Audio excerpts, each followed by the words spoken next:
into that position and play that role. Well, yeah, he can play that role, but not in the same manner that he was played before by Casemiro. Tchouaméni doesn't do it that way either. Camavinga doesn't do it that way either. Valverde is a different type of player. Even though he does have the engine to run around in the midfield, he needs the spaces to stretch those legs. He doesn't like the tight spaces. And so when you look at the personnel available to Ancelotti, and he said it himself, it's not just me saying it, we don't have a player quite like Casemiro. So guys are going to have to be able to adjust their roles, and we have to play a little bit differently than we did before. So of course that's going to affect Real Madrid, and I think Real Madrid fans in a history that is not all too distant will remember the name Claude Makelele and the impact that Makelele walking out of the club had in terms of Real Madrid and what they were no longer able to do defensively through the midfield. That started a downturn for Real Madrid. If you're a Real Madrid fan, while you appreciate everything that Casemiro has done for you and now he goes to Manchester United, you may be fearful that perhaps we're heading in that similar direction. What Ancelotti and Real Madrid as a club will tell you is, we have the talent available. We have the players in places, and we're going to be able to put players in positions where they can be successful. We'll see. There isn't anybody quite like Casemiro in that locker room right now. Do you agree with that, Jules? Yeah, 100%. The problem is, it's not just in the Real Madrid dressing room. There are not many players right now available on the market for Real Madrid to go and buy who play like Casemiro, who are like Casemiro. Those players are really, really rare. The one really has to be, I think, Tchouaméni at some point. He's not ready yet. He's not ready to be a holding midfielder purely. And I think the shame about that is that you will lose also what makes him so special and why you spend 80 million euros on it, which is this ability that he has to drive the ball forward and how good he is on the ball. You can transform it and make him into a very good number 6 if you want. But I think you will lose a bit of his talent. It's not a problem. At Monaco, when he played in a double pivot with Fofana, at times he was this holding midfielder. He did that really well. Right now, he's not ready to play, certainly to be at his best in that position. There's still a lot of things for him to learn in that position.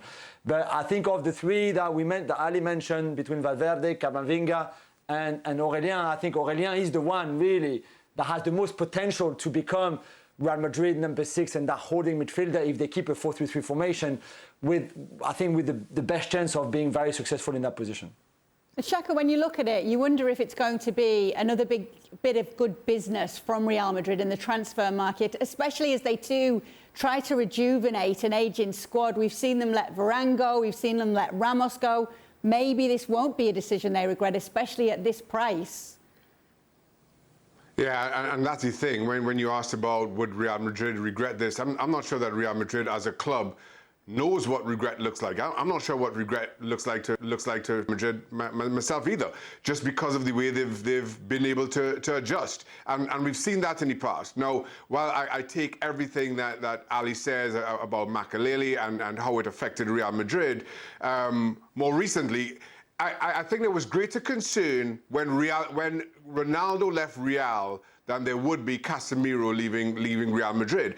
And I can hear Jules screaming about Korean the dream, even as I say that.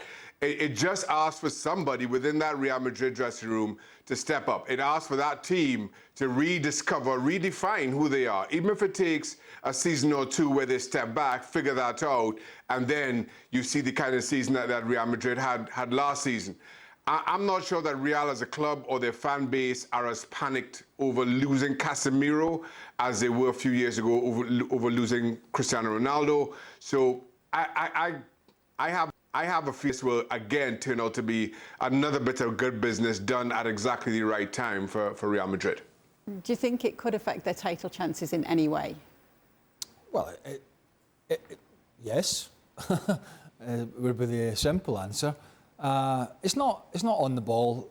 Young players will make mistakes, and they'll have more energy, but they just don't have the defensive nous that Casemiro had. That ability to know when to cover a fullback or a centre half, or make a challenge, or I've talked about it in the show all week. How many times he gets away with stuff within games, and he doesn't get pulled up. I mean, now and again he does, but he gets away with a lot. That's a skill set almost for him. I'm a huge fan of the likes of Rodri, but you're not getting him out of Man City. I wouldn't think. Fabinho at Liverpool has done a stellar job in recent years. And N'Golo Kante, before he was, more of a defensive midfielder, we've seen him at Chelsea getting a bit more. I think that's more to do with personnel. So we'll see if the two younger guys cut the mustard. I think it's a deal that Real Madrid had to take.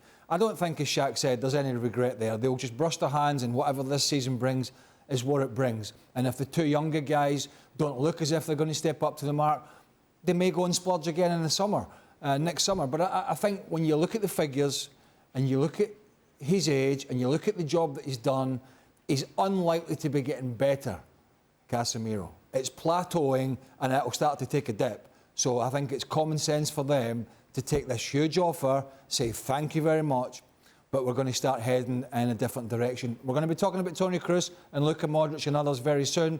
He's the first one out the door. It is a surprise, but I think Real Madrid, I think that kind of, if it was like 10 million or whatever it was, I'd be like, no, it's not, we'll keep him. But the figures they're talking about here and the figures for the player in salary, it's common sense all round, I think. Well, thank you very much for watching ESPN on YouTube. For more sports highlights and analysis, be sure to download the ESPN app. And for live streaming, premium content, and let's not forget as well, ESPN FC 7 days a week. Subscribe to ESPN Plus.